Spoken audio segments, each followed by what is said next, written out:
welcome to TORAH Talk. I am your host, William Hall, broadcasting live out of Kingsland, Texas, USA, with another episode of Testimony Tuesdays. Tonight, Jason and Alisha Akers from Green Acres Pest Control. By the way, I love that name. That was one of my favorite shows growing up as a kid, was Green Acres, man.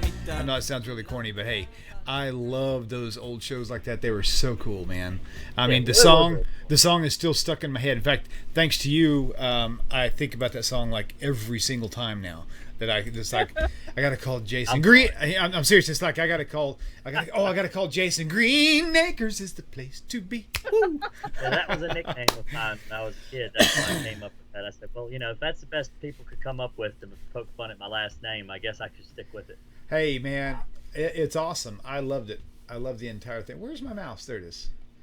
Man, you're gonna you'd laugh at the latest setup. I think you saw the picture, but now since my monitors are not like in a row. Stuff behind you, I think. That's cool. I was going to put the green screen up because I actually have room, and I didn't think I was going to have room in here. But actually, I'm not. I don't think I'm going to. I think I'm going to leave it just like it is because I think that I'll probably put the green screen up when I go back to when we actually open the new studio, or if I've got something that needs to be really professionally done. Like I'm going to be doing something here with Rabbi Manny Friedman probably this week with a 3-week series, and I'll give you more information about that later. But during that, I may actually, I may put the green screen up for that, just for his benefit, for his viewers' benefit. So I don't want it to. I want it to be like more studio professional rather than just like inside my office sort of a thing. So. Sorry, I had to turn the microphone down so I didn't cough in your ear.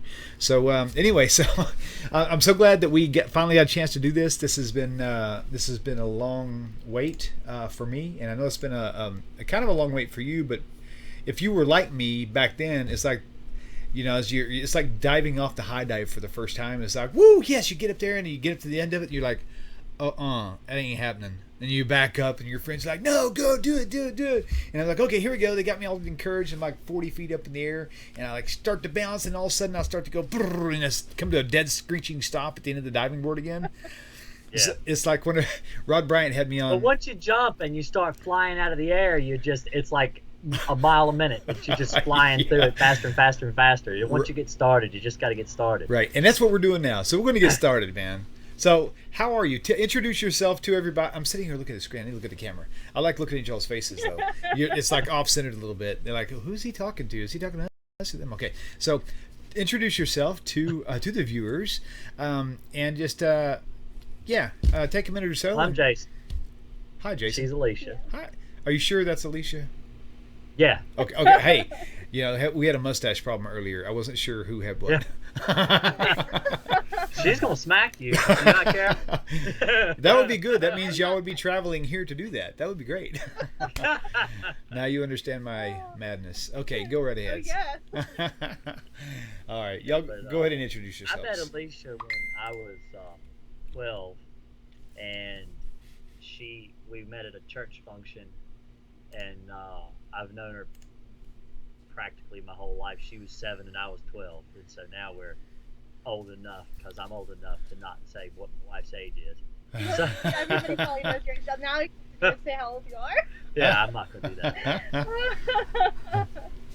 But, I'm 19. Yeah, so. Well, we have been going to church for a while together as kids.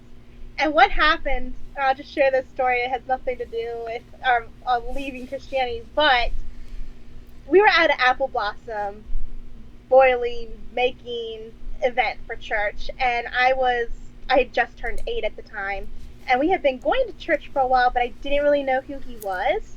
So he comes up and he says, "Hi, my name is Jason Akers," and he gives me his hand. I'm sitting on by my dad by the fire. I shake his hand, and his hand falls off, and I start freaking out. And then he's like giving me this fake hand, and that was like how it all started. Are you serious? You gave her a fake hand? Yes. You're such a romantic. And it scared me to death. I gosh. I didn't know what had happened. Like if he had, a fake hand and I had accidentally pulled it off, shaking it, is what I was thinking. Now what's funny is I would like to know what the father, what your dad thought about that. My dad? Oh, well, Did he just crack up? I was crying to my mom about how this boy kept picking on me, Jason, at the apple cooking. It was apple butter. Apple butter. I keep wanting to say apple blossom because I'm from Winchester and that's like a big thing there. Ah. But no, it's an apple butter cooking event to raise money. I love apple butter. So anyways, on the way home, I was like, this boy Jason, he kept picking on me, and my parents told me, well, that's because he likes you, Alisha. And so from then on, I was like smitten at 7, 8 years old. Yeah, you know what? We never actually dated or anything like that. Not until like 5 years ago. Yeah, we were best friends. Best friends. I have to tell you, that has got to be the most unique story I have ever heard in my life. That is so cool, man. I mean, it's like, it's almost like it's literally like, you're supposed to ask for her hand in marriage, but she got yours. She's got a grip. I'm telling you, she has got a grip. That's funny. That's funny. But it really is. It's like that whole storyline is very much like the romantic movies. That would be a great storyline. I honestly think we have like one of the most romantic like love stories ever. I totally believe you because I've only known Jason for like 6 months and I totally love this guy. Yes. Yeah, he's pretty awesome. If I go to shake your hand, don't trust me, William. That's funny.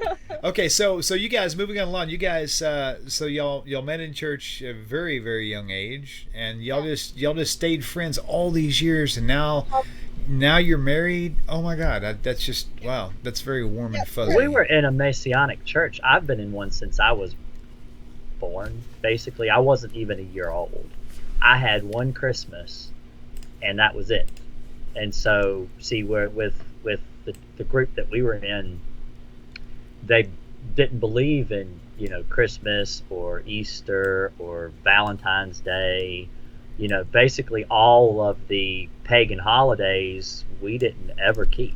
So I grew up used to that. I just never did. Now she did keep Christmas and stuff. See, my family, on my grandmother's mom, on my mom's mother's side, we came from a line of Baptist ministers, and so I had like this really strong upbringing in a belief in God. But my parents were both more secular observant, I guess I'd describe it as, because we keep Easter and Christmas, but we didn't go to church on Sunday.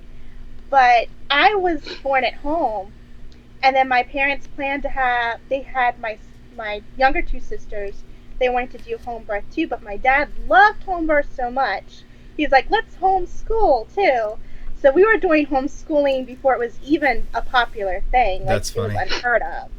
And at 5, my mom was really concerned about us having friends, like where are we going to meet people, how are we going to have a social life and play dates.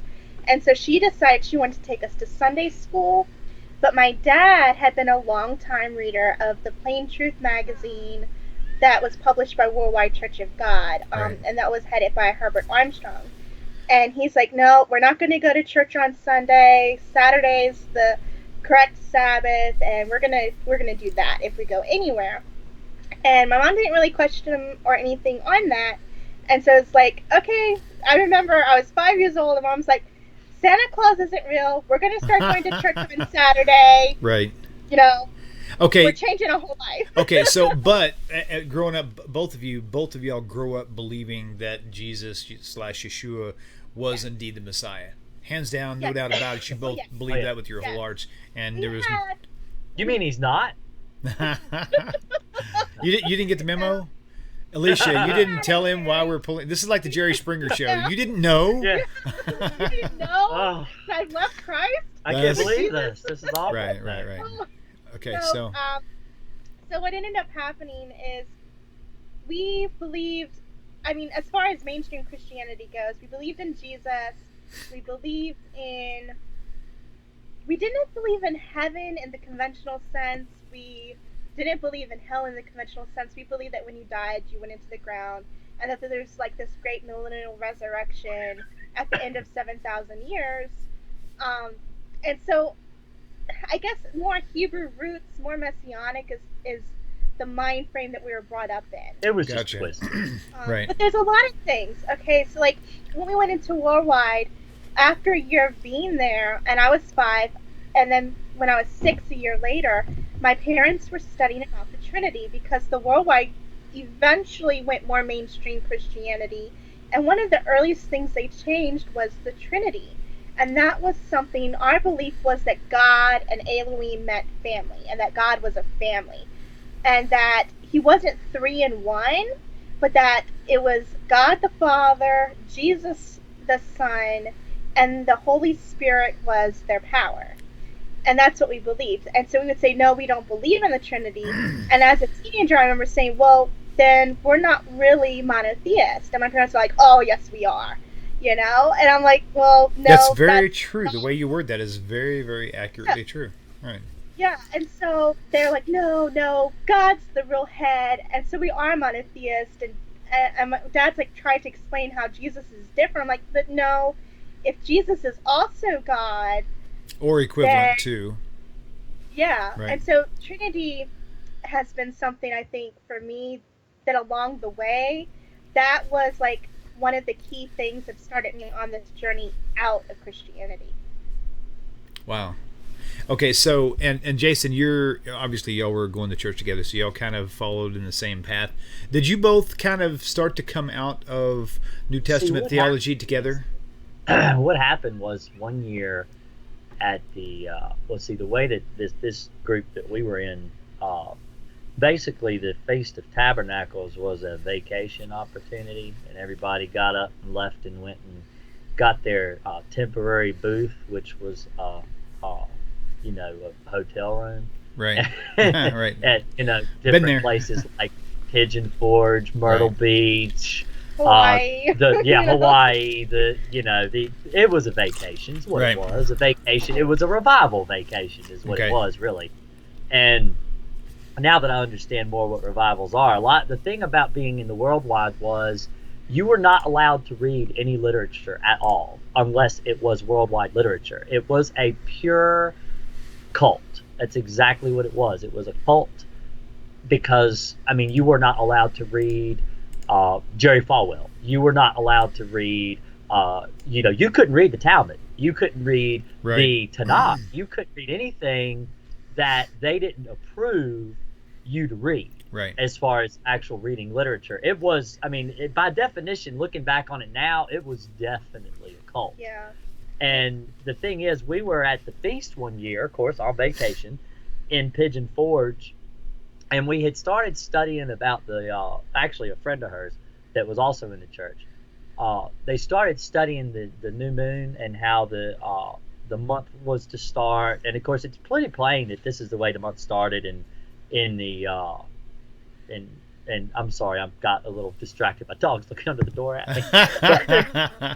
That's funny. Anyway, that's funny. That's the first time that's ever happened to me. Sorry, that's hilarious.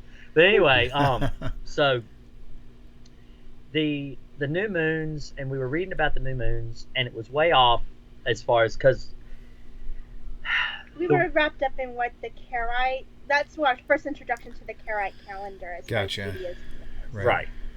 Before that, we had just followed the Orthodox calendar, and our church had printed it off. Sometimes, because if the leadership of the church disagreed with the days that were chosen by the Orthodox Union, then they would pick their own days. And so they would maybe put it off for like 2 or 3 days. And that happened at least 5 times while I was in the church that I can remember. And so I believe that was one of those years where it was way off and it wasn't exactly right. But either way, we studied and we, started researching it and realizing, well, our church was picking and choosing. So they were picking and choosing whether they wanted to follow and what they didn't want to follow, as far as the laws. But that's kind of how they all do.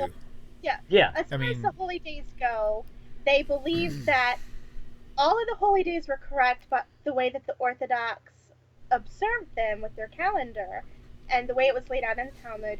But when it came to Pentecost, they believed that the Karaites were right. And so one of the things that my friend challenged us to do is basically take a look and say, okay, well, why are we picking the Orthodox side on this issue, but the Karaite side on the other issue? And so we're really forced to say, okay, well, it seems like if the oracles of God are given to the Jews, that there must be one set of Jews that have them all right. And that's really what we were looking for. And that's kind she did. Yeah. Well, I just figured that, the church is wrong. and I'll do whatever, but they're wrong. And I still believed in Christ. And then she started questioning even the existence of Christ altogether. And so I was pretty much just going along with, just everyday worship Jesus kind of thing. Right, and then right. she approached me one day with a discussion. I think it was in the car.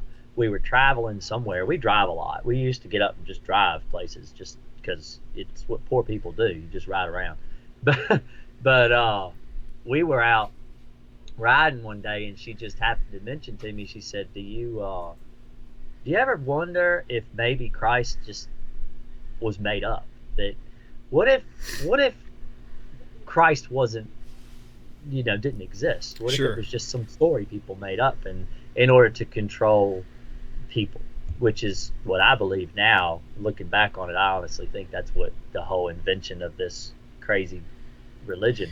I do find it interesting that it seems like if something that dynamic was present, that everybody would be writing about it. But Well, no when one. he when all of the bodies came up out of the earth and walked around and went and prophesied to the people, and yet nobody wrote about it. Documented it. Yeah, I Yeah, mean, nobody even nobody. documented Jesus's time when he was here. That- The But Gospels. we still have Gilgamesh epic about the flood, Right, and right. I mean, if you want to really get into it, there are Sure. so many different accounts of the flood that we have that happened pre-Christ. Right. But we don't have anything written about, well, all these dead people, these zombies up roaming around talking to people. Right, I right. think people have written about that, definitely. Well, even you Right. take the Sinai Revelation, and you have the entire nation of Israel that recounts every single year at Pesach Sure. what happened. And an entire nation, it's the descendants of all these people. What happened to the descendants of all the people that came up out of the graves and Right. were walking around? There's none of them. That's a really good point. I never even thought about that specific point. That would certainly be traditions that would actually spread throughout all news media everywhere, because that's something Oh, yeah. that's abnormal. But Yeah, well, there's nothing even- anywhere. It's Even, gone. you know, they had some sort of news, and I mean, they had historians of different things that should have documented it. But even if you're going to go as far as to say that it didn't exist, which is not true, there are people that would have been like, hey, I know that person. Hey, I know that person. This is so and so. Sure. And this would have been something that not just one person, but probably hundreds or thousands of people would have been affected by. Right, absolutely. And then those stories would have maintained in their traditions all along as testimonies to what, But to tell know. you the truth, I didn't even know that story even happened until I started listening to Tovia Singer. Right. That's something that there is a lot in the New Testament Sure. that is completely ignored, that people don't really talk about. Like Hebrews all. 10:9. Yeah, it's a lot of it. It's I'll pull that up. just how the New Testament pick and chooses from the Hebrew scriptures 10, 15 verses they want to talk about.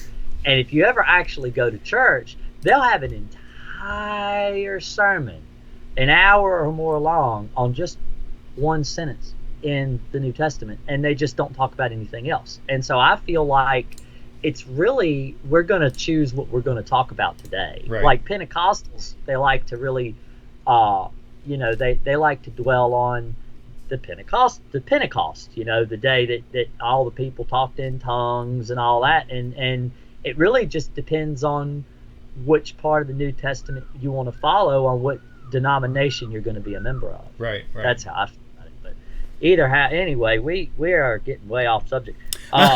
Yeah. We met and we got married. We went to the feast, and then we realized that there was a lot wrong in the group that we had been a member of for, I had been a member of for 30 years. And so she started listening to you, Michael Skobac. It's not even that simple, because what happened with me has been going on for like years and years and years. Because I remember back when I was married to my first husband, I would sit in the car waiting to pick him up. He was in the military, and I would wait in the car to pick him up from the base, listening to, and I feel so ignorant. I was so ignorant at the time of the world of religion out there. I would listen to this radio show, and I just figured it was a Jewish radio show, and I was like, oh man, they're really right on a lot of stuff. And looking back on it now, I now realize it was a Messianic Jewish radio show. Right. And it was just so subtle that I didn't even realize that they believed in Jesus. Hey, you know? Hey, I have to, I was first I was Christian. A lot of people out there, there's some people who are, by the way, real quickly, I want to say hi to the ones that we see out there. Daniel, Courtney, and Brad. Courtney, it's good to see you again. Wally, and Hallelujah's out there, and there's like 24 people watching. So shalom to all you guys. Thanks for tuning in. But just to give you some real quick, and everybody some real quick background for me. Raised a preacher's kid. I preached Christianity for a long time. I worked with youth groups. I worked with not even younger ones, like 4th and 5th graders for several years doing this. And then I switched over to Messianic because I started seeing the doctrinal problems, right? But then the more I studied it, of course, the blinder I've got. Of course, you know how that goes. And then I wound up leaving Christianity altogether. So, personally, I think for New Testament believers to choose to still believe in the New Testament, I think that the Messianic understanding of the New Testament is more accurate, in my opinion. See, I honestly disagree. Okay. And I'll tell you why I disagree. Because when I started studying... She does that a lot. That's okay. That's all right. When I started studying, I came from more of a Messianic. And when I was studying, I got Keith Johnson's book about God's holy name. Okay. And I opened it up, started reading it. First time I ever read it, saw all the scriptures of God and how he is one, and that there was no God formed before him or after him. And I'm like, uh-oh, I've got a serious problem. Because where does Jesus fit into all this? Remember, I don't believe in Trinity. So I don't think God is 3 in 1. I believe it's God the Father, Jesus the Son, and the Holy Spirit's power. Right. And so I'm like, okay, I need to look into Trinity. And as I look into Trinity, I find out, I was asking the wrong questions in my faith. I had a very flat, two-dimensional perspective of, here are all the scriptures that why I believe what I believe. And I did that with Trinity and the Sabbath. But I never looked at it from the outside with a more three-dimensional approach of, why is there the need for Trinity? And the answer to that I found is the need for Trinity is because of the scriptures that are so clear as day that God is one. And that's why there's the need for Trinity. And then the same thing with the Sabbath. The Sabbath shortly followed after that of why do we keep the Sabbath when I'm studying Paul and I'm debating, okay, is Hebrew Matthew really right? Is Paul really right? Should I just throw all of Paul out? And I'm asking the questions about the Sabbath and keeping the Sabbath and going through and reading the Catholic histories, and Oracle and Eusebius, and just delving into it. And their reasons for not keeping the Sabbath, it's not the Sabbath. It's, if you read the Catholics and their 2,000 years worth of commentary on why they chose to keep Sunday, they basically reveal that when the world was created in 7 days, Jesus Christ didn't rise on a Saturday but on a Sunday as an 8th day and a recreation of the world.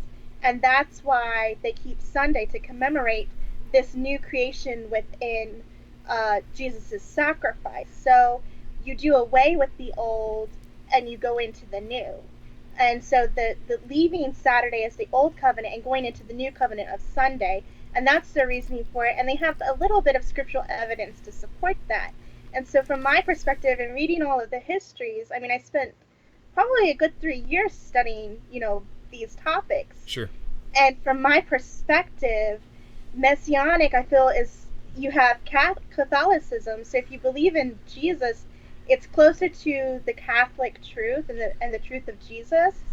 But then you have the Protestants which step away from that because they start to blur the line and think that Sunday is the Sabbath, and some start to believe that maybe Trinity is not right, but they don't understand the reasonings why the Catholics have these doctrines. Right. And so from my perspective, Messianic is the furthest removed from Catholicism. And so if you look at it, you've got Catholicism on one side. I agree with that. And Judaism on the other.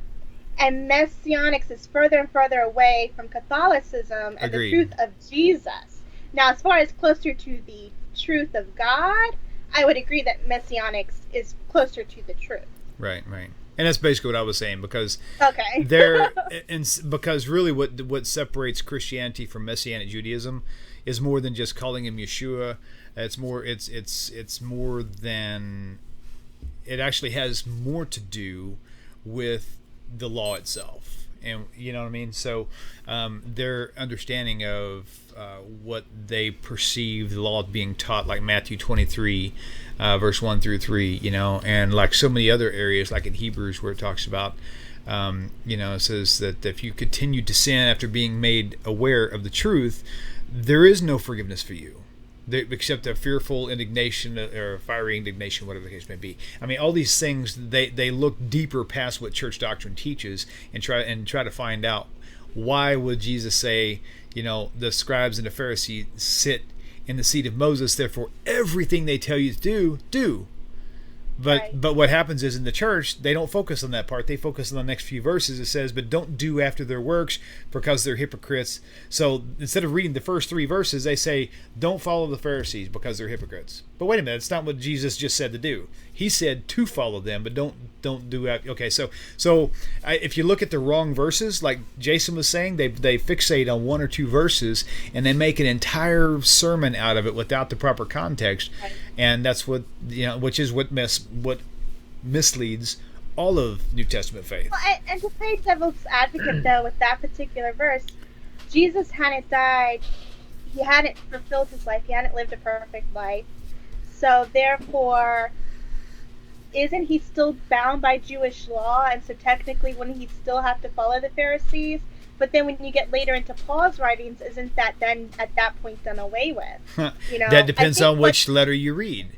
Because Right. Paul himself, Romans 2:13, it says, not the hearers of the law are just before God, but the doers of the law. Paul said that himself. So it depends on where it depends on where you read. You know what I mean? So Exactly. And then you have James, the brother of Jesus. James who- was awesome. He was very much he was into great. law. Yeah. Yes, very into law. Right. And that's where I came from of, I really believe that you had to do the law. And when you read the Psalms even, and David talks about how I love the law. Yes, isn't that beautiful? And it's just, the Psalms are so beautiful, and they're so filled with the wonderful wisdom in the law and how wonderful the law is. And so there's definitely this polarity. Right. That's amazing. Okay, you guys have a Facebook group and a YouTube page. I'm fixing to put that on screen for you right now. We'll put up let's see, which one is this? Okay, I'll just hover the YouTube page up for you right now for the people to see. Escape from Christianity. That's the YouTube. Just if you go up into the YouTube, is that how they find it? They'll just type in the search window "Escape from Christianity" and hit enter. That's the only thing I figured to do. Okay. We're not real. I mean, we've only got like 4 episodes. It's mainly just talking about what we're talking about tonight. If you had 1 episode, that would be worth going to visit the page. Okay, so this is good. But see, now I'm putting you on the spot. Are we both wearing blue shirts? Dude, I've been thinking about that all night. I'm like, man, I thought I was the only one who had this color shirt on. I just wear blue because my eyes are blue, and I'm wearing this awful hat about UNC because I can't find my good one. But figured I'd match a little bit. Yeah, someone just mentioned we're wearing blue. I don't have the video up, so I can't see you because I got the chat open, but I got the video paused, so I can't see you. That's funny. Somebody trying to sell me Cialis or something. I don't know. Some kind of ad on there. That's funny. The is. Okay, so Escape from Christianity, that is going to be the YouTube channel, and then also the Facebook page, the same thing. Just go onto the Facebook and just in the search bar, just like you would at YouTube, and search for Escape from Christianity, and that will be their. They just opened this as a fresh page, so if you go in there, you like the page, maybe share it on your wall so they can get more people to like it and actually become more active. And for me, one of the best things that you can do is to share other people's content. I share other studios' content, like Jason and Jono, like Rabbi Michael Skobac. I mean, I'm not trying to hoard the internet for myself. This isn't about me. This is about you guys. I want as much information out there as possible, which brings me to a thought. If you don't mind, Jason, I need to mention this right now. There's a new website, TanakTalkNetwork.com. Go there. You'll see exactly what I mean. I've got the TanakTalk.com is for my content. TanakTalkNetwork.com is for all the other like-minded people who teach in these realms, who are trusted teachers, and their content from their own websites. So it's like I checked it out. It's awesome. It's like you go to one address and you get all this, kind of like the blacklist. She started this thing, man, and we're gonna finish it. There's a testimony, Sherry Dillon, beautiful testimony, man. She had me blacklisted. She had Jono and Jason blacklisted. She had my friend Lon Cherry Holmes blacklisted. To all of her Christian / Messianic friends, actually she was Christian, but then she went Messianic, serious Messianic, and man, she wouldn't even talk to me. I am really glad she made that list. It helped me a lot. So basically, that's this website idea, is we're going to put all these people in one location, so you can go to this one place and you can find all these different people with their own content teaching the like-minded stuff. I mean, trusted Torah teachers, trusted B'nai Noach teachers, trusted counter missionaries, trusted authors, book authors. All these things are going to be right there at one address. So now I want to know from you guys, at what point did you take it so seriously that you told everybody where you stand, and now you're creating these Facebook page, you're creating this YouTube channel? What happened in your life with the resistance even? My mother died. Yeah. Oh. My mother died 3 years ago, January the 5th. Oh my. It's the day after my birthday. I'm sorry to hear what? that. That's the day after my birthday. Oh, well. Wow. Happy belated birthday. You're crazy, dude. Yeah, but she it's a very belated birthday. But she died on the 5th of January, and we had already kind of stopped. Well, see, the thing is, what happened is we're so isolated here. We're not really around any local congregations as far as the church was concerned. And and so we would meet at my father's home, and we would listen to videos and cassette tapes on a tape player. Right. If anybody knows what those are, the little square things that you use a pencil to wind. Oh yeah, But, totally. Yeah, we would listen to cassette tapes and some digital media and stuff too, and that's basically what we would do. And then one day my father decided to step up in front of everybody and give a sermon, and I didn't believe in that. I thought that was kind of ridiculous, and so I came home and I was like, if this keeps up, I'm not going to be a part of it. Yeah. He's grieving. He Wow. doesn't need to be going down this. Well, to back up, during my over 20 years in Christianity, my father and my family went to more than 20 different congregations trying to find the absolute truth. And every single one of them had one thing in common, is that the leader thought he was somebody special from God, and then once it went to his head that he was somebody special, they reached a point where you couldn't tell them anything because they talked directly to God in their mind. Yep. And once they reached that point, they could be blatantly wrong, but you had no authority to correct them because they were the hand of God. Right. So when that happened, I was like, I've seen this before. I know where this leads. Oh, yeah, she went off, and so she said, you better talk to your dad. And so I went and I had a talk with him, and I said what he was doing was out of line, and he had no authority to speak on anyone, to anybody, like he was trying to claim he was doing. And so he kind of slacked off, and we went, like, I think once or twice more after that, but it just got so bad that we decided that we were not going to go anymore. And then she was doing some research and things, and we would meet up occasionally during the Feast of Tabernacles, with my family, but with my dad. Because like I said, this was 3.5 years ago. And that was right when everything started, where we decided, no, this is just not going to work. It's just not going to work. We don't believe the same thing anymore.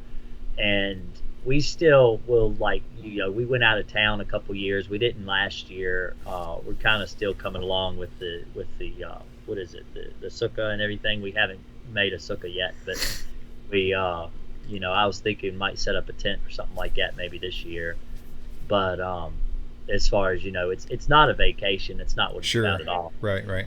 So for us, I think So his mom died, and then we eventually separated from his dad and didn't meet with him on the 7th. That was at my all. trigger. That's what they'll tell you. If you ask anybody in my family, it's obvious that my mother dying was my trigger, and I'm just suffering from mental issues. But we had been studying years prior to this. But my mental issues have nothing to do with Christianity. Anyways, oh my gosh, that's funny. What happened is, so we had already kind of been discussing Trinity. We had been discussing, I kind of knew the Sabbath day. I was questioning what parts of the New Testament were valid. I was ready to start like tearing out whole, books out of the Bible. Well, I thought considered was the Bible. And one night, I had always read John in preparation for the Spring Holy Days, and Pesach. Because as you got to drink that blood and you got to eat that. Yeah, you take the bread and the wine. Right. And then you do this. Like that. That's what you do after you eat the blood. So I had always read John prior to Pesach, and this year I had been baptized, I guess, for 8 or 9 years at that point.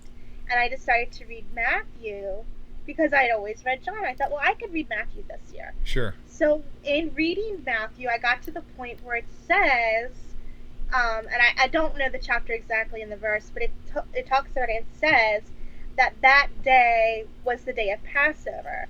And I was like, wait a second, that's not what John says. I know what John says. I've been reading it for years. And that really started, that was like the domino that started this whole thing where I was like, I can't.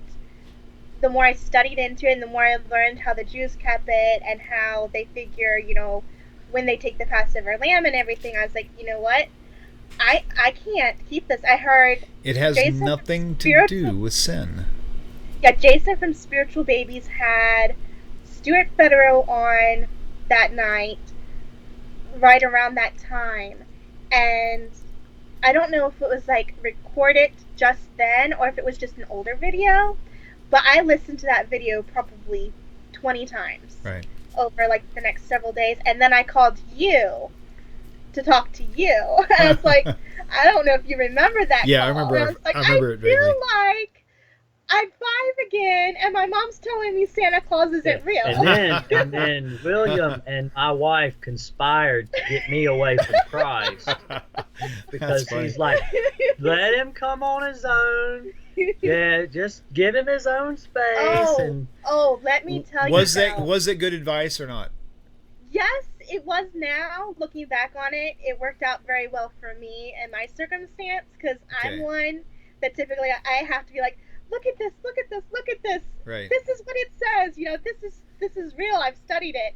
But I just kind of gave him his. You know how when a dog will poop in the floor and you're not supposed to, and you go, do you see that? You're not supposed to do that. That's what she does to me all the time. But I don't poop in the floor. But not anymore. That's only for one time, and I don't do that. Oh my gosh, y'all are crazy. No, but I will tell you this. I remember that phone call. However, now that you're telling me that was you, I didn't know that was you two that I had that phone call with. That is so funny because me and Jace are like so tight right now, and it's like I didn't realize I was sitting there saying, you know what, he's a dumb butt. You should just be patient with him. No. So what ended up happening after that? Well, that's funny. When I called you at that point, I knew I couldn't go and take the blood and the wine and do the foot washing because I'm like, that is definitely pagan. That's definitely pagan. I had no doubt. And I told you, I knew in my mind that the New Testament was false, but in my heart, I just didn't know how to let go. That year, she pointed that out to me, and she showed me that, and it was like 2 weeks before Passover. And I'm like, I just can't do that, man. I can't. I just can't. And I didn't. Right. And that's when everything happened, It wasn't so much that I was not coming to church. It was the fact that I wasn't going to keep the Passover now. My sins weren't going to be forgiven, and I'm damned, basically. And that's the whole gist of it. Right. That's when everything happened with my family. Was now they're all praying for me because I'm lost. Yep. But the fact that I didn't go to Passover. Passover to my family is like Yom Kippur. you really need to get, you need to go, you need to do that. It's a as far as Jewish tradition, they would understand better, I think, than most anybody else, is the fact that if you don't go to Passover, as far as my dad's concerned, it's like missing Yom Kippur if you're Jewish. And so it's a serious offense. So tell everybody what the problem with Passover and Easter idea of sin forgiveness is. Well, it's the Passover lamb has nothing to do with sin whatsoever. Right, it has everything to do with the original Passover. And see, this is where people get confused, is that the Passover, God is the same now and forever. Right. And if God said that the Passover lamb was for the firstborn, then that has never changed. Right. And that's where people get this confusion. It's like, oh, well, no, he changed it because now it's Christ. But that's not what the Hebrew scriptures explain, that God's the same and he never changes. He doesn't change his mind. And if he made his mind up that it was the firstborn, that's what it was. He could have made it a sacrifice for sin, but he didn't. Right. It specifically states that it is for the firstborn. Right, and for the remembrance of the Exodus. Right. Exactly. And to remember the Exodus. And that's what it was for. It's what he told them to do. That's why he said, you're going to do this because it's to remember that I took you out of Egypt. I took you away from these foreign gods. You killed their God. You remember that? You killed it. You smeared the blood. You killed it. It's not a God. Right. It's just a thing. I think for the Christian, though, for me, it was the replacement theology. And I didn't even know what replacement theology was until I started tumbling down the rabbit hole and having to learn all this stuff. But that's exactly what we believe, that the Christians replaced the Israel as the firstborn. Right. And if you study replacement theology, that's the whole mindset. And so the whole mindset is that it protects you from the eternal death penalty. And they basically reinterpret what's being said there. And see, with me, when I stepped out of Christianity, what actually was the final nail in the cross, that's what you like to say. Yeah.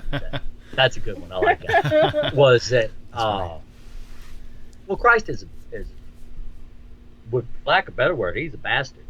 And he can't be king. Technically correct. And absolutely. Right. Technically, if you really want to be technical about the whole situation, that's what he was. She was promised to someone else. Right. And he was not Joseph's son, which does make him that. And he cannot inherit any throne ever. And there's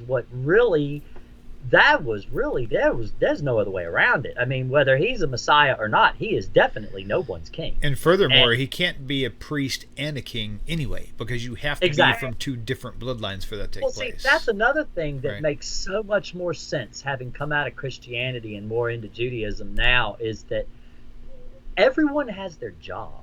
Everyone has a job, and no one is overburdened. The king's got their job, the priest has his job, even the Gerim and everybody has their place and their job they have to perform in order to make a cohesive unit. And that, to me, just is so much more fair. I mean, why would you want to put all of the burden on one individual? It's not fair. It's not right. And it doesn't make sense that God would do it that way. Right. And so that's why I mean, if it wasn't for Tanakh Talk, Michael Skobac is actually the show I was watching when he was talking about the Mamzer or whatever. I think that's the term that's used. It is. And that's where I just realized, well, that's when I came to Alisha and I said, well, let's talk. Right. We had gone through several months, and everything would be good throughout the week. And then when Saturday would get here, of course that's the Sabbath, and then it was like this silence where there were these unspoken words, and the tension was just so thick in the air you could cut it. It was miserable for both of us, because here I know what I'm doing is right. Right. And he believes what he's doing is right. And that's where I took your advice, and I just left it alone. Right. I didn't say anything. When I studied when he wasn't at home. I didn't even study on Saturdays because he was home and I didn't want to offend him. Right. And I just, stayed with the kids and tried to have family time. No, I don't recommend that either for most people. I just, we have a unique circumstance where I work in pest control during the day, and so I listen to a lot of TORAH Talk. I downloaded now my phone couldn't handle them all at the same time, but I downloaded when I think it might have been Michael Skobac and Jono when they did the Matthew, where they were going through it was all the 365 messianic prophecies, right? And I downloaded every single one of those episodes on my phone, and I listened to every single one of them. And some of them I listened to like 5 times in a row because I said, this is really good. I got to listen to that again. And I listened to it over and over and over. And then I came home all excited and repeating it to Alisha. And I'm like, so, she did a lot of study on her own. I really think that it should be something between a husband and a wife, that you should kind of work on it together. That's how I think. But I feel like I caught up.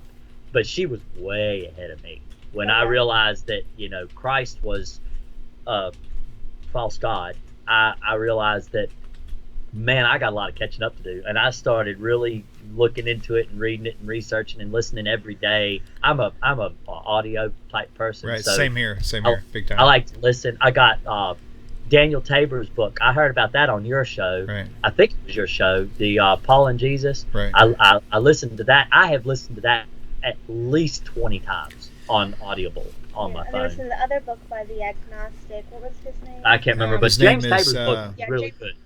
I know who you're talking about. I can't remember. If you hadn't asked, I would have told you his name. But just real quickly, I'll tell all the people out there, Christians who are watching, or maybe Messianics who might be not your mainstream, I would strongly recommend going to truth2u.org. That's truth, and then the number 2 and the letter U.org, and find the 365 supposed prophecies that Jesus fulfilled, and go through that. I'm telling you, some say he fulfilled some say he'll fulfill the rest of them later, but the truth of the matter is he didn't fulfill any of them. It's funny because not one out single of all prophecy did he fulfill. There's only like 8. There's only 8 that actually are messianic prophecies out of all 365, and he didn't do not any of them. Right. Well, before I had told Jason that, hey, I'm going to not keep Passover this year, I had printed the list. I had like that much paper of the 365 prophecies, because I had been listening to that series on Torah Pearls. Nice. And we went through them together, and he didn't know I was listening to the series. And we scrutinized them and said, well, no, that doesn't really sound solid. That doesn't really sound solid. And when we came away with it, we really didn't have a whole lot of anything as far as proving Jesus at all. Well, we can just talk forever, can't we, William? Absolutely. In fact, I'm thinking I've got 100 more questions, but we've only got a few more minutes left. Here's what I want to say. What would you say to the person who would say, well, you guys are being blinded by Judaism, that you guys are just falling away to silly winds of doctrine, to being led astray? What would you say to that claim? Honestly, I think, now this is something that I got from Michael Skobac too, is if you'll take off for just 1 minute Jesus-colored glasses, pretend that you live before the New Testament was written, and you're a Jew. What do you do when this man comes on the scene and talks, or if you believe the New Testament, and he talks like he's God or the Son of God? I mean, it's something right out of Greek mythology. There's no Jew in their right mind that would follow that, and they wrote what they call the Old Testament, which I just think that is just an awful term to use. The Hebrew Scriptures, that's what they followed. And would you really follow Christ if you were in their shoes? What would you do? And the true answer is no, you wouldn't do it, because it specifically states in Deuteronomy that they will perform signs and wonders, like walking on water and turning water into wine, and all of the so-called miracles that Jesus Christ performed. But they'll try to get you to follow gods that you didn't know. You know, I was in the desert with you when you wandered 40 years. I took care of you. I provided you food. You know who I am. if they try to get you to follow after anything, that, well, they're false prophets and you need to kill them.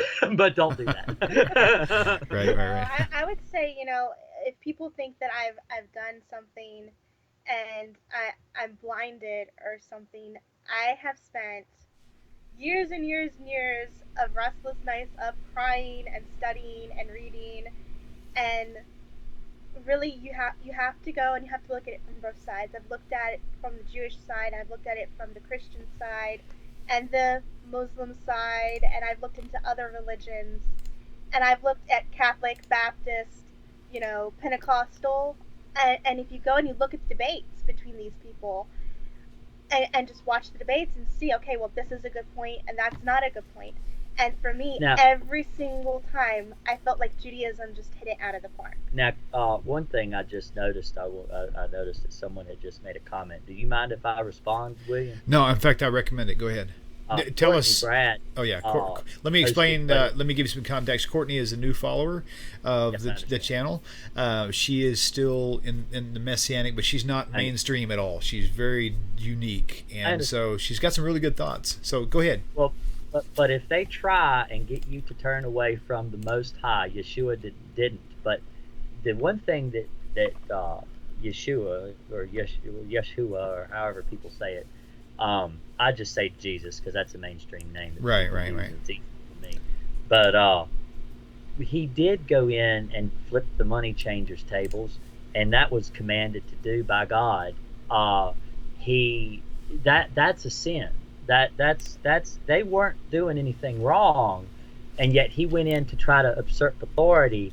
And you're supposed to obey authority. That is actually inspiring people to turn away from God. I mean, if God said to go and take the money and give them their sacrifice, then that's what you're supposed to do. Right, and actually, you're right. In the Torah, it does have that provision in there. However, to defend the Messianic viewpoint on that is that they were selling like just really horrible, cheap, and they were literally using it for profiting only. So they justified it by saying that Jesus went in and turned the money changers' tables over because they were, of course, making it into a house of profit and gain rather than to a house of worship. Yeah, but who was he? Right. See, that's the thing. He wasn't anyone to be able to do that. Right. It wasn't his place. Right. It's not his job to perform lashon hara. Right. It's not. That's against That's a the really good point. I never thought about that. That's a really and good that's point, what he was doing right out in front of everybody, pulling them out and saying, look at what these people are doing. Hate them, is basically what he said. Right. And that by his actions, actions speak louder than words. And so that's my side on it. I see him as yes, he did turn people away from God, and it was in what he did. And there are other instances, but that's just the first one that just popped in my head when I read that, and I said, oh no, I know what he did. I know one thing he did, at least right off the top of my head. But I think but I saw Courtney a couple nights ago. I come in all the time. I'm always here. Oh, there you go. Cool. So to kind of throw a little counterbalance in there, I think my perspective overall, I would say that if I could rate the writings on Jesus for whether he was Torah observant or not, it should be hands down 100%. That's what it should be. Oh yeah, I think he was. I think he. But see, I don't. I think that there were things that he did that did teach, or that things there was information left out because he never wrote it all down. Everybody else wrote it down 10, 20, 30, 40 years later. So it could just be they forgot, right? But like, for example, one that stands out to me is like whenever he's praying, right? Whenever they're eating and he breaks the bread and he gives a blessing, right? And so the church has adopted this tradition of praying before you eat. But the commandment of the Torah is to give thanks after you eat. Oh, that's right. Yep, and it nowhere in there does it show that he gave thanks after he ate. But it doesn't mean he didn't do it. That just means maybe they didn't write it down. Right. But there's just other things too that just really kind of make you kind of wonder where he was at. So I would give him about a 98%, which is still way higher than most. So I can't say for me, he led me. If I were to pick any of them at all that followed the Torah, and at least to a T closest to anyone, was James. Yeah. Oh, And, yeah. He was real. Yeah, I would agree too. even to the point where he's written about the James the Just and being thrown Right. off the mountain when they killed him, and that it was so horrible the people uprised, they hated it Wow. that they killed him because there was no reason for them to kill him. And so, I think he was, if the New Testament leaves in credence, if it's really something he wrote, then I say I agree with. I mean, he says right there, keep the Torah, every word of the Torah, keep it all, and I agree with that. Can I chime in on something real fast? Okay, Sure. Daniel ST15LM. He says you are rebuked by Jesus. Probably talking to me, or you, me, and you both. But I have to tell you this: if I am rebuked by Jesus, it's the best part of my life I've ever experienced. That's all I got to say. More prayers are being answered. More blessing, more family relationships being restored. So if that's a rebuke from Jesus, I'm on the right track. That's all I got to say. What? And that is not a joke. Tovia Singer over the last weekend on the newest one that you just did, he gave really good advice, and I actually echoed it, and I thought it was the best advice I ever heard him give. And I said, say the Shema, say it before when you wake up in the morning, and say it before you go to bed. You will be blessed. Yeah. Absolutely, it works all the time, and it works. Absolutely. Right, and that's one thing I think. Thank you, Daniel. I caught your message. Okay. As a Noahide, following the different laws, and taking on different laws that you're allowed to. Every time I've done it, I have been so blessed and learned so much from it. I can't. That's where for me, Judaism has just made so much more sense. And you read the Psalms and you're like, yes, I see now why David talks so highly of the laws and how wonderful they are, and how great they are for you as a person, and how important it is to follow them. And just it's amazing. But also, I know you were talking about like family and how our family had shunned us, and we have gotten shunned by our family. I just want to throw out here that if anybody who does watch this, Jason is your friend on Facebook, and I'm your friend on Facebook. We're here for you. You're not going through this alone. If you are a Christian and you are confused, we're here for you, because we've been down that road, and we're not out to convert you. We don't want to pull you to Judaism and say, this is the way that you have to go. We're here as someone to say, well, I understand, I've been through this. This is what, I know about this subject. And sometimes just having someone to talk to, like I did when I called you, someone to give me good advice, and you weren't trying to convert me or anything. Right. And you were able to give really clear advice that made sense, that wasn't in any way saying, hey, come on over to our camp. Right. Well, and one thing too, I got to apologize too. I'm a little crass. I joke. I kid. I'm not serious. I'm a cynic. I really am. I honestly think it's age, and I guess the older I get, I'm going to be one of them crabby old 80-year-old men that go around complaining about everything. But I'm That's just funny. Real crass. But I don't mean to hurt anybody's feelings. Sure. Hey, you know what though? It's one of these things. It's really a progression. I mean, people go through phases, man. And I'll tell you what, for the most part, I've always been the one to reach out to be the one who evangelizes. Like everywhere I went, man, I'd walk into a store, a gas station, and just walk. The biggest, ugliest biker dudes, I didn't care what size or shape they were, I would go up and tell them about Jesus. I was just that way, and I was always a talkative type of person. Had a big mouth, but I was very respectable in the sense of things. And and even coming out, I still tried to be like with my posts. I don't just type what's on my head. I really think it through, and I try to figure out different ways I can say it. But it's going to still offend people, because the whole thing with the kid with the earache, you could just barely talking normally, it makes you think you're yelling at him. And that's just the way it's going to be. So all we can do, Jason, you and I, is just think about what we're doing and just present the best way we can, and hopefully it goes over well. One thing's for sure, if you shake up somebody really, really, really, really badly, they probably needed it. I'll probably go to jail because you just feel like this. I hear Bon Jovi singing in the background. Keep your hands off me. Keep your. Oh man, lay your hands on me. Okay, karaoke night coming soon. I don't do that. I don't need nobody. Yeah, we need another karaoke night. We should do that. That's cool. Yeah, we'll just come. We'll just have to come to Kingsland and we'll all go out together and have a karaoke night. We don't need to go out. I've got everything we need right here, man. Big PA system. That'd be great. Oh yeah. Oh yeah. You got Tom Jones. I sing Tom Jones. You know what? I don't have Tom Jones. It's not unusual to be loved by anyone. I do. I sing it and I do this whole snapping and everything. Now I fear our future conversations because you're gonna be thinking about Tom Jones laying Tom Jones lines on me, and since I don't know any of his music, I won't even know. And you're gonna be laughing in the background. Don't throw your underwear at me, William. I don't want them things. Okay, never mind. Okay, whatever. Okay, well I'll tell you what, it has been a blast. I really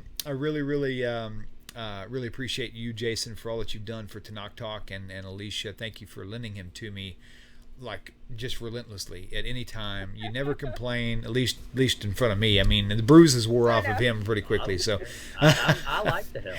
And so if I can help with my computer knowledge, I am here. Man, it's just amazing. Your show has been, with just as much as it's helped us, I can't imagine how much it's helped many other people, you know? Sure.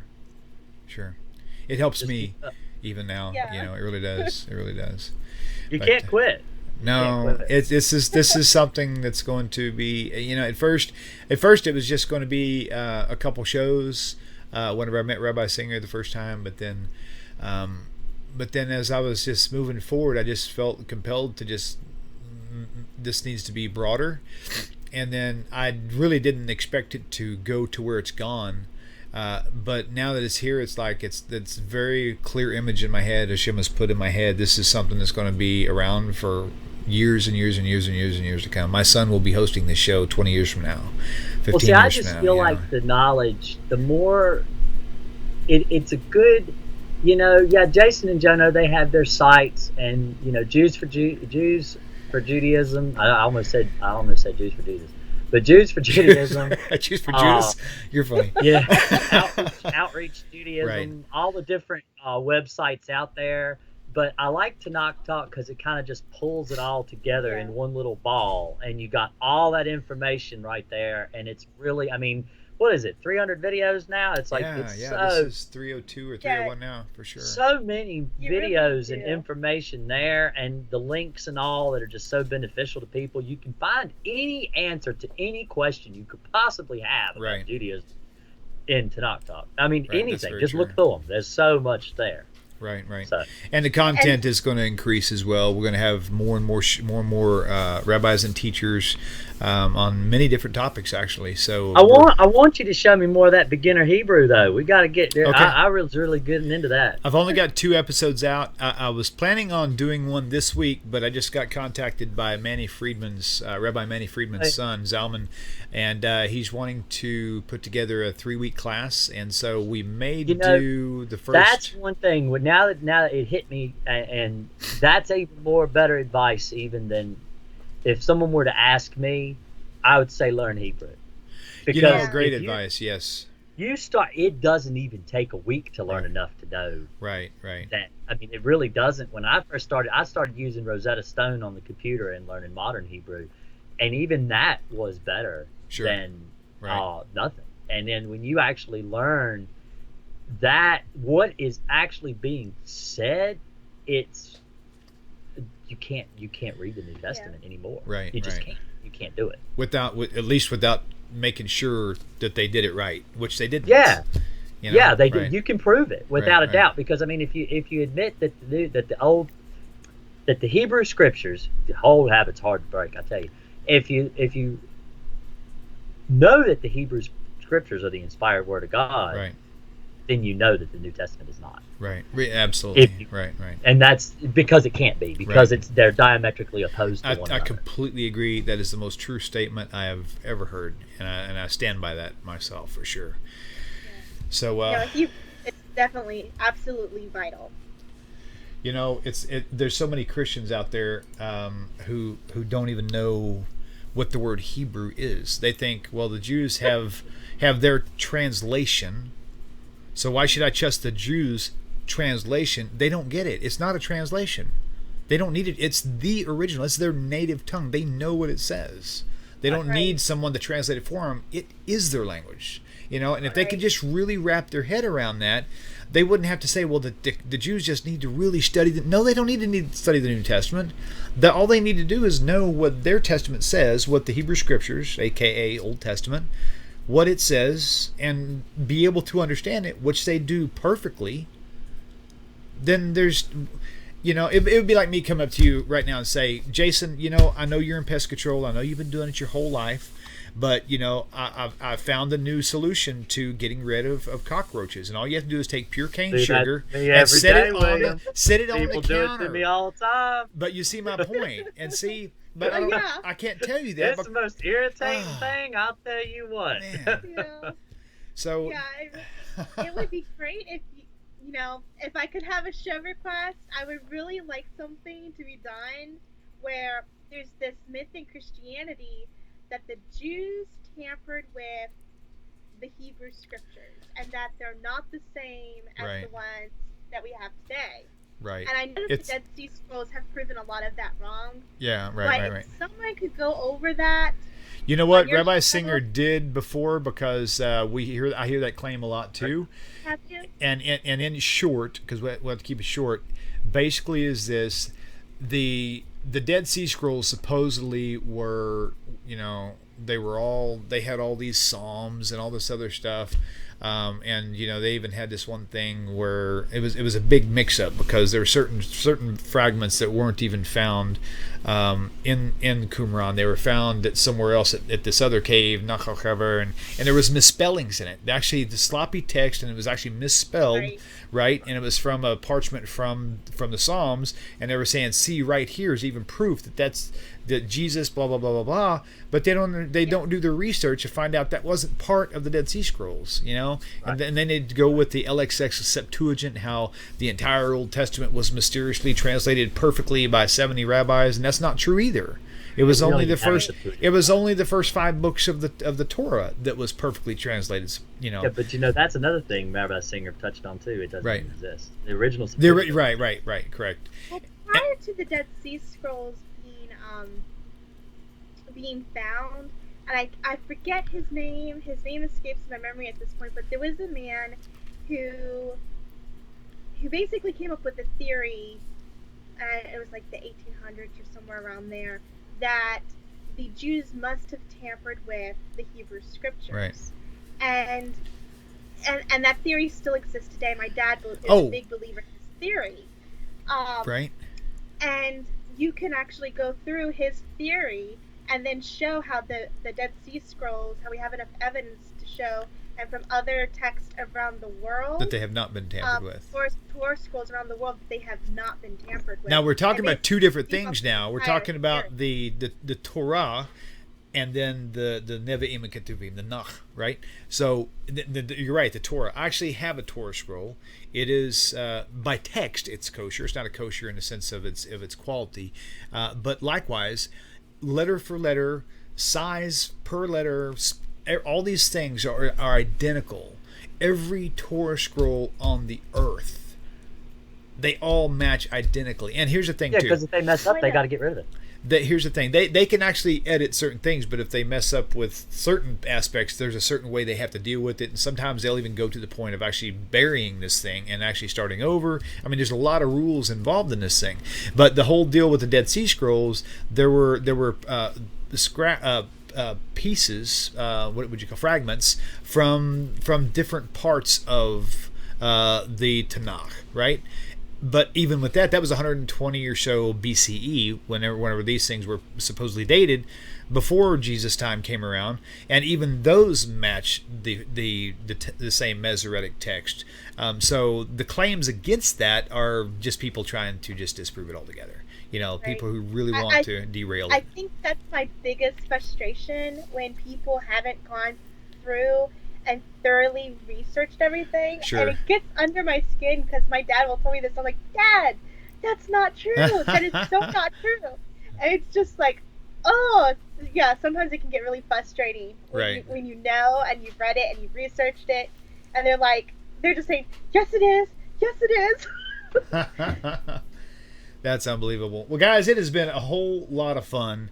And I put up the full page link on your Facebook, and I've got everybody put up for you. In fact, let me just throw it up one more time. And if you want to just real quickly tell them what your goal with your Facebook page is, and also with your YouTube channel. I'm putting you on the spot. You guys need to start putting videos up. Okay. Well, seriously. yeah, I know. We did it like a month or two ago. We did a whole bunch right off the bat. But the main thing is just to let people know that there are other people out there like you. Right. And we exist. We all exist. I know we're kind of spread out and sparse and in between, but it's mostly just to help connect people with resources that are out there. I mean, we link you on every video. Every video we've done, we put TORAH TALK right there. Wow, that's cool. Rabbi Singer, Rabbi Skobac. All the major sites that we use as tools in order to help us in our journey. Our goal is basically for it to be like a husband-wife podcast, our experience, and what we go through it, and what we go through on a daily basis, and some place for people to reach out. That's really cool. When we first left, we felt like, I was talking on Facebook, I'm like, I just need someone to adopt me. I need a Jewish family, someone adopt me. And that's awesome. As a Noahide and someone seeking conversion, I feel like we're kind of this bridge. You got to go to the Jews to learn and to find out what the truth is. But then the converts and the Noahites were kind of like this bridge of, hey, we've been there before, lean on us. Right. That's kind of our goal. That's really cool. And for you guys also, when you link it, if you don't mind, go ahead and link to TORAHTalkNetwork.com. And all the viewers, same thing, because I'm telling you, the TORAH Talk Network, again, doesn't push my content, it pushes everyone else's. So definitely, if you tag TORAHTalk.com, also tag the network.com also, because it'll really be a great resource for everyone else. Jason, Alisha, you guys are just amazing, and I'm glad y'all are in my life, and I'm glad we're just friends. And, I can't wait to meet you guys in person, and I know that's going to happen someday. So Baruch Hashem, I am looking forward to that for sure. And again, thank you both for your time and your dedication. Yeah, no problem. Thank you. I appreciate it. Yes, sir. Thank you all for tuning in. We'll look forward to seeing you guys hopefully same time, same place next week with another testimony of Lou Kahn and his journey out of Christianity into Judaism. And just look at the TORAH Talk page, because I forgot the rest of the details. Oh, yeah. Well, you're looking like Federow now. I know. That's like, oh, I love it. You guys are so funny. Take care, you guys. Shalom, shalom. Bye-bye.